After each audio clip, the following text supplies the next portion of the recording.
All right. Hello. All right. I hope my mic audio is good. We should be good to go. All right. Welcome to the stream. Give me just a moment, and then we'll get started here pretty quick. Um, I've got chat open on my other monitor here, so if you're watching, you can type in the chat and say hello. And yeah. So give it just a moment. Wait for some more people to come in. They might start up the music again, but we're gonna get started here pretty quick. Just quick. We're going to get talking about this severe weather update, and this will be going on YouTube and Facebook as something you can watch. So just a moment.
All right.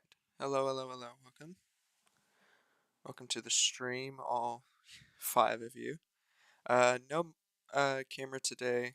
Not going to be using a camera. It was just a pain to set up. But yeah, so we're going to be talking about tomorrow's severe weather threat across the deep south. Um, yeah, so we'll get into it in just a second. Trying to adjust my audio here a little bit better. Okay, so all right, I can switch that now. Sweet. There we go. Okay, awesome. All right, so um, Yeah, all right, let's get into it.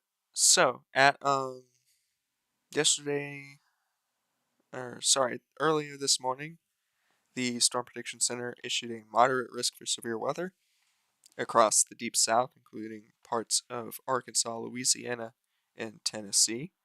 Um, in addition to that, most of Mississippi, especially major areas of Mississippi like Greenville and just north of Jackson, which are pretty populated areas, are currently under a moderate risk for severe weather. Um, so, gonna kind of, as we get more into the stream, I'm gonna talk about it a little bit more. So, um, yeah, okay. So, there is a moderate risk for severe weather. Tomorrow on November the 29th, we are potentially looking at a tornado outbreak across parts of Louisiana, eastern Arkansas, but mostly Mississippi. Mississippi is the main area under the gun for the severe weather threat. The places in this moderate risk, the place of highest concern, include Bartlett, Tennessee, South Haven, Mississippi, Greenville, Mississippi, Collierville, Tennessee, and Germantown. And you'll also notice that Memphis is kind of in that area as well. Um, Obvious reasons this is not good.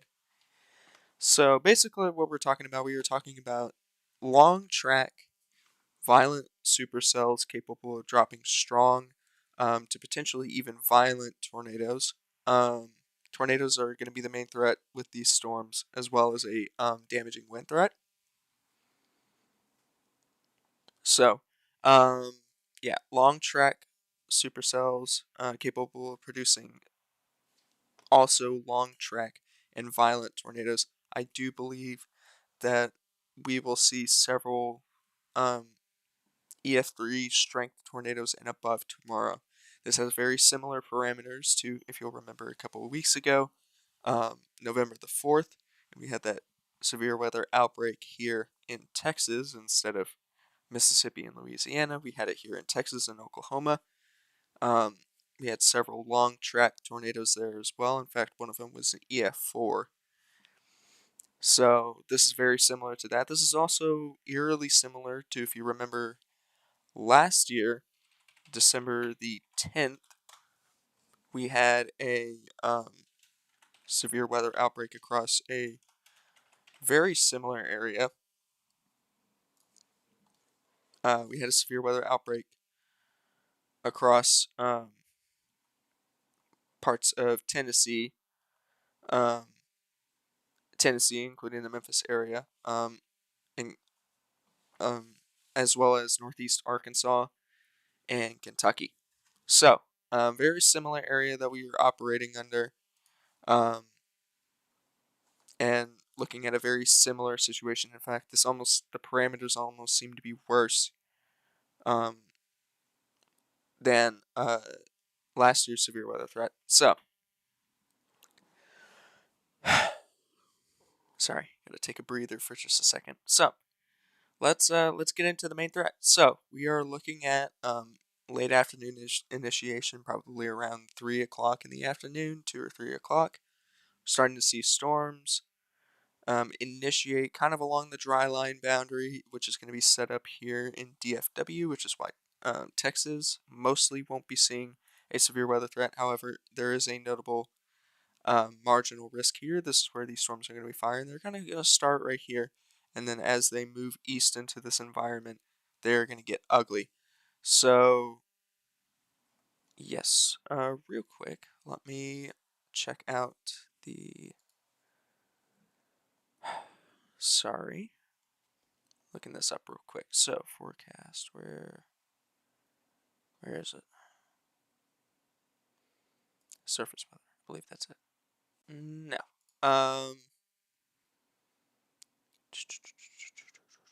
Climate monitoring. Interesting. I do not see it. Trying to find the weather map.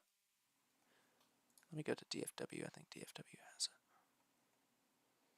Yeah, there it is. Okay. So you'll notice that tomorrow you have the dry line set up. Actually, it's this says it's further west. I was under the impression it was more right here, but I could be wrong. and then we have prefrontal cells here. So we're gonna have a front moving in. You'll see right here this warm front, which is kind of positioned south here, is moving up. That's going to be pushing a lot of moisture with it. And then we have this cold front that's just going to be diving south. You'll look at that. The difference is quite staggering. These are going to be prefrontal cells, and as this cold front kind of pushes and this dry line moves with it, it's going to get ugly really, really fast. So, initiation kind of starts in the early morning. We're going to see some potentially see some showers. This is the HRRR, by the way. Um, Again, this is just a model, so it's not entirely accurate. But as we'll see, these short range cams are relatively consistent. So don't focus on that little area here in the sea. It is not relevant. So probably have some showers or a couple of showers here and there, occasionally popping up. And as you'll see, they will start to get stronger right around the morning hours. This is operating under um, Zulu time. So let me get out the Zulu time chart so I can uh, convert it for y'all. Let's put that right here. So Zulu time chart, this says that these storms really start getting going around 13Z. And that is going to be about 8 o'clock in the morning is when these storms really start getting going. These are going to be some early firing storms, but they won't really get severe until the afternoon. But we could have a couple of early storms in the early morning hours that could be strong. That is not out of the realm of possibility. At least that's what this says. And then as we get later into the day and that heating starts to take place, these storms start getting stronger. Around midday is when these storms start really picking up strength. And it is when these prefrontal cells, that front starts to move in. It's right around here. That's when these storms really get going. And as you can see, as we start to get into the later afternoon hours, they start picking up strength right about 1 o'clock. So this actually says it's a little bit earlier. I could actually be wrong because we're operating off of daylight time, right? Yeah. Okay. So yeah, you'll see as they kind of get into the afternoon hours, I'm going to be using the helicity swaths to show their strength. Yeah, right around 19Z, which is about 2 o'clock, is when these storms really start going. And then 20Z is when these storms start popping up. So we're going to hop back here to the 0Z. This looks out a little bit farther. And as you can see, very similar scenario here. They're kind of all over the place. Like I said, do not focus on like the locations for these storms. Just focus on their the fact like the timing. Timing with the models is usually pretty consistent, at least with the HRRR, but it can switch around. But essentially, the important thing to make note of here is when these storms are occurring. So don't focus on the location because these storms could pop up anywhere. They are not consistent. But yeah, you can see as we start to get into the late afternoon hours, that early morning heating is really starting to take hold. And as you can see, these helicity swaths, which the simplest way I can explain them is they kind of show the strength of the storms, or at least the storm's updrafts, which kind of correlates with tornadoes and large hail and stuff like that. As you can see, these storms really get going. Those are some pretty hefty values. Those oranges and even some like slight reds in there are really showing that these storms are going to be pretty powerful. So let's go back to precipitation here. Simulated reflectivity. Again, this is simulated. This is not entirely accurate, but as you can see, big boys, big cells, especially across the Louisiana Basin, just east of Monroe. As they cross the Mississippi, these are going to be moving in some pretty nasty terrain. Lots of trees here. Just east of the Mississippi, there's the Delta right here. Like there's the Mississippi Delta, and that's a pretty flat area. So these storms could be moving through there, and that'll help out with visibility. But I mean, you could see it. Very high precipitation storms moving through some ugly terrain. Like, I've been in this area of Mississippi before. Some of you watching might know that because I know my family could potentially be watching this. Hi, by the way. Um, Obviously, that area of Mississippi, basically this whole area, including the Natchez Trace, which kind of runs up this way. It's just not a good place to be. whenever severe weather is firing, because you can't see these storms. These storms are not only going to be high precipitation, which could hide any of their any tornadoes that they're kind of dropping, but they will also um, but then you factor in the trees, tall trees, heavily wooded areas. So basically, if there was a tornado that would just come blasting through here, you're not going to see it until it's right on top of you, unless you're able to get to a clearing, of which there are few and far between. So, not good.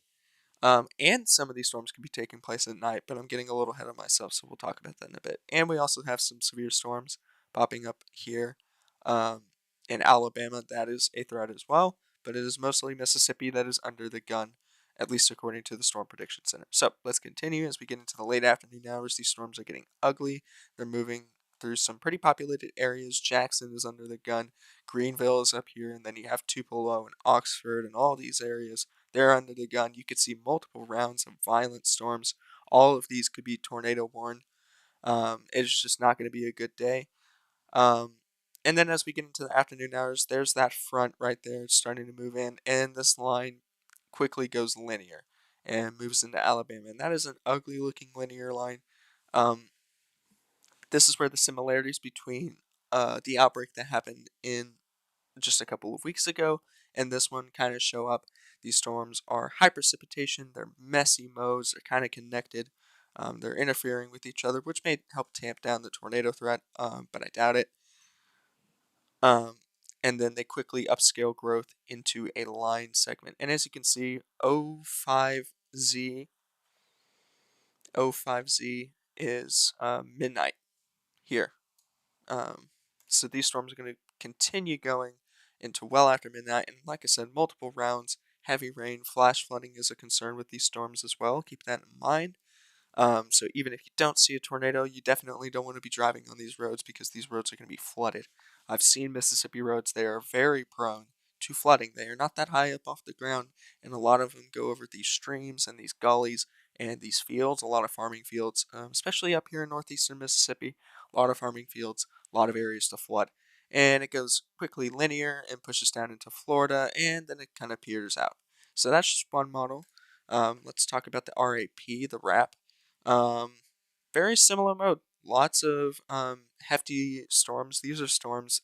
This is not as, I'll say it, like detailed as the HRRR.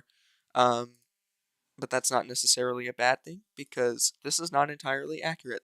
This may not actually happen. These storms could look a little bit more discrete, essentially meaning they're more separated from these other storms, which will help the tornado potential, or they could be even more discrete. You don't know.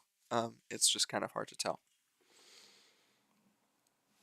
So, RAP, very similar situation as we get into the mid-afternoon hours.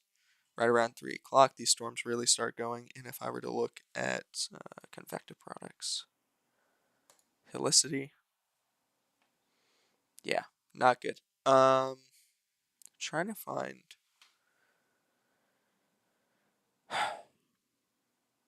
It does not show the same stuff that the HRRR shows. This shows helicity spots, but which is how you can kind of tell like updraft helicity is spin. Helicity is spin, that's what that means.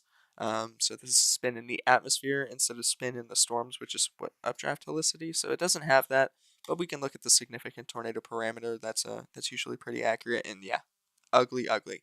Um, it is worthy of noting that southwestern Arkansas is also kind of under the gun here, albeit much less so. They are in the slight risk, but if you are in this general area, you need to be paying attention tomorrow because even as these storms are just developing, which if we go back to the HRRR, you can see they really start developing kind of in this area. They are still capable of dropping some heavy hail and just some you know, nasty little tornadoes. So not good. Definitely need to pay attention to that. But as you can see, the significant tornado parameter is showing some high values across these areas of Mississippi and Louisiana and Arkansas. So there's that. This doesn't go too far ahead, and this isn't as like the HRRR gets hourly updates. This is every 3 hours. Same with the NAM model, which we're going to look at next. So they're not as consistent, and they're not as like high quality, I guess. Like high quality meaning like they're not as detailed as the HRRR does, but it's still worthy of note. And as you can see, these heavy values usually mean supercells, and I mean, yeah, pretty much speaks for itself. Right around the mid-afternoon, these storms really get going. 21C here is about 4 o'clock. So according to the last frame, these storms are going to be going by around 4 o'clock, and they could be popping up anywhere in this warm sector. Because as you can see here, I'll zoom in. As you can see here, this warm front is going to be pushing up north, and then that's going to bring a lot of moisture up north. So these storms could fire anywhere in there, as long as it is ahead of the front. So there's that. So let's take a look at the NAM model. Pretty similar scenario. This is also a little bit different. This is hour by hour in the run. As you can see, like it goes hour by hour, but this one is like every 3 hours or so. As you can see, 15C, and then 18Z, and then 21Z. And this is on Tuesday, and it's a little bit different, but the NAM is still pretty much showing a similar scenario. Yeah, I mean, significant tornado index is actually a lot higher. There's some pretty scary looking values right there, I'll tell you what. But yeah, pretty much the same scenario. I guess the only difference is this is showing it not to be super high in coverage, but as you can see up here, we've got some of these nastier cells kind of pushing through. And then this says it goes linear sooner rather than later. Actually, sorry, no, it says it's going to go linear later than the other ones. But yeah, pretty much the same scenario, discrete supercells with messy high precipitation modes, quickly upscale growing into a line of storms. So, and then let's take a look at the NamNest. This is easily like the highest quality model that we have, but it is showing a very similar scenario. Prefrontal supercells firing in Arkansas. This shows them a little bit further north, but most areas are pretty much going to see them anyways. So prefrontal supercells firing up in Arkansas and Mississippi, moving northeast at a high rate. Let's keep in mind these storms will be moving fast tomorrow, and then as they push upscale growth into a line. And this one I believe does show helicity swaths, so we can take a look at that as well. And as you can see, some real ugly. These lines are not good. Let's just say that whenever you're looking at for storm chasers, they're good because that means that we could see some strong storms. But if you're, a resident of these areas, you don't want to see these lines. These lines are not good. Albeit this, the NamNest does say that these storms are not going to be as strong as they are on the HRRR. If we go back to the helicity swaths on the HRRR, you can see that these shows these storms a little bit stronger. This doesn't, but this is also a little bit higher quality, and then there's some high values in there. Definitely supportive of tornadoes, so let's keep that in mind. It also says they're more numerous, but this does support a messier mode. The HRRR is kind of showing more discrete modes, or at least more storms are kind of getting their own footing. This shows them to be a little bit more messy, but I mean, similar scenario, prefrontal supercells firing, linear mode. So, all right.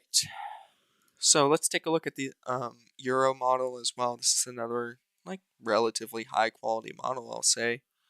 And the Euro is it's pretty accurate. And yeah, I mean, not a good scenario. Prefrontal cells firing up in Mississippi and moving northeast, followed quickly by upscale growth into a line of storms. However, this shows it to be a little bit more messier and not as organized. But again, very similar scenario. And these cams are relatively in agreement on the timing. They're very similar, with only really a couple of hours apart between them. So yeah, I mean, pretty self-explanatory, I think. These models are in agreement, so essentially what that means is that like if they're all in agreement, that means that what they're showing is likely to happen, because they've all got their own different ways of calculating like what's going to happen. And if they're pretty well in agreement about like semi-discrete storms followed by linear followed by, that's not good. That essentially means that that's likely going to be what's going to happen tomorrow. Now, obviously, they differ in places where these storms are firing up. They're not consistent. It changes with every run, and that's the part that like gets really hard with forecasting storms. Is you're never able to tell people like, hey, this is where exactly a storm is going to fire. Like if I was looking at the radar, I'd be like, I can't tell people like, oh yeah, there's going to be a storm in this parish in Louisiana starting up at 3:55 p.m. and moving on a northeastern path. So all of these areas could get hit. You can't tell. And that's what these models are going to show. So the most important thing to focus on whenever we are talking about these models is the timing, and the mode that these storms are appearing as, and not so much like, oh, there's going to be a storm in my area according to this run of the model tomorrow. I should expect that. There's no way to properly expect it. Just expect storms in general in your area to happen. If you are under the risk, expect to see a storm. And you may not. Most of these areas may see nothing more than just some heavy showers, a couple of thunder showers here and there. That is a distinct possibility. But a lot of these areas, but there are many areas that could see some pretty hefty, severe thunderstorms capable of producing long track and violent tornadoes. That is a distinct possibility. So that is the most important part to focus on. So let's go over the forecast discussion really quick, and I just want to point out some important details. This stabilization. So actually, let's go back real quick. Um, a lot of this is meteorologist techno jargon, so just ignore that, and I'll try and translate it as best as possible. I'm not going to read this full thing, but I will talk a lot, hit on some of the important points. So, severe thunderstorms capable of producing tornadoes and wind damage, along with some hail, are expected Tuesday afternoon and evening, extending into the overnight periods across parts of the lower to mid Mississippi Valley and parts of the southeast. A few strong and long track tornadoes will be possible. This says a few. I'm expecting a lot. This is looking to be like it's going to be a tornado outbreak, but it can also point out to be like relatively similar to the Texas outbreak that we had just a couple of weeks ago, where it is more localized instead of widespread. But, you know, we'll see.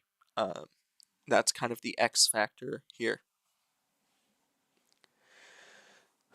The potential for several long track supercells remains evident across parts of the lower mid Mississippi Valley late Tuesday afternoon into Tuesday night, with a threat of strong, violent tornadoes scattered. Sorry, not strong, violent tornadoes. Sorry, I mixed that up. My bad. With a threat of strong tornadoes, scattered wind damage, and hail. I will say that EF4 strength tornadoes are possible. This is, again, very similar outbreak. Very similar parameters to what we saw here in Texas, so that is definitely a possibility. We could see some violent tornadoes tomorrow, but they're erring on the side of caution that we just see some like strong tornadoes in general. So, um, initially elevated convection, that usually convection meaning like essentially that's like storms firing up. So initially elevated convection is expected to gradually increase in coverage through the morning. So what we're talking about is essentially where is it? So like this right here, this would be convection. Just kind of pop up storms here and there through the morning hours. That usually indicates a very unstable environment. So we have that, and it's going to gradually increase. And then a few supercells, and that's supportive of what we saw here. We have some storms firing up, and they like gradually increase into supercells, and then the whole line just explodes. So that's what we're talking about here. With additional development possible further south across southern Louisiana and Mississippi, where stronger heating is expected. Heating really helps with the instability, which really helps storms get going. So that's what that means. few surface-based supercells are expected to evolve by afternoon, which could potentially be longer lived as they move northeastward into a moistening and strongly sheared environment. Shear is one of the most important factors with storms. Wind shear, which is winds moving at different speeds and level, and like moving at different speeds and direction aloft, helps jumpstart the updraft, which helps tornadoes form. So that's what that means essentially. Again, a lot of this is really technical, so I might be oversimplifying this, but that's basically what that means. So yeah, major tornado threat, and that's kind of it. Storm coverage will continue to increase throughout the evening. That is very consistent to what we saw here, where it kind of just gradually upscale grows into a linear mode, albeit relatively messy. So there's that. With favorable low-level moisture and strong low-level deep layer shear continuing to support a threat of all severe weather hazards. That is some important language. All severe weather hazards. So that means winds, that means hail, and that means tornadoes. And some tornado potential is likely to continue overnight across parts of Mississippi into west central Alabama. So that's basically it. Very interesting setup that we've got here. I will likely be doing tornado coverage tomorrow after I get home from college. So that is a possibility. Keep an eye out for that. I will be covering these storms as best as I can. So yeah, that is pretty much it, everyone. Yeah, y'all have a good night.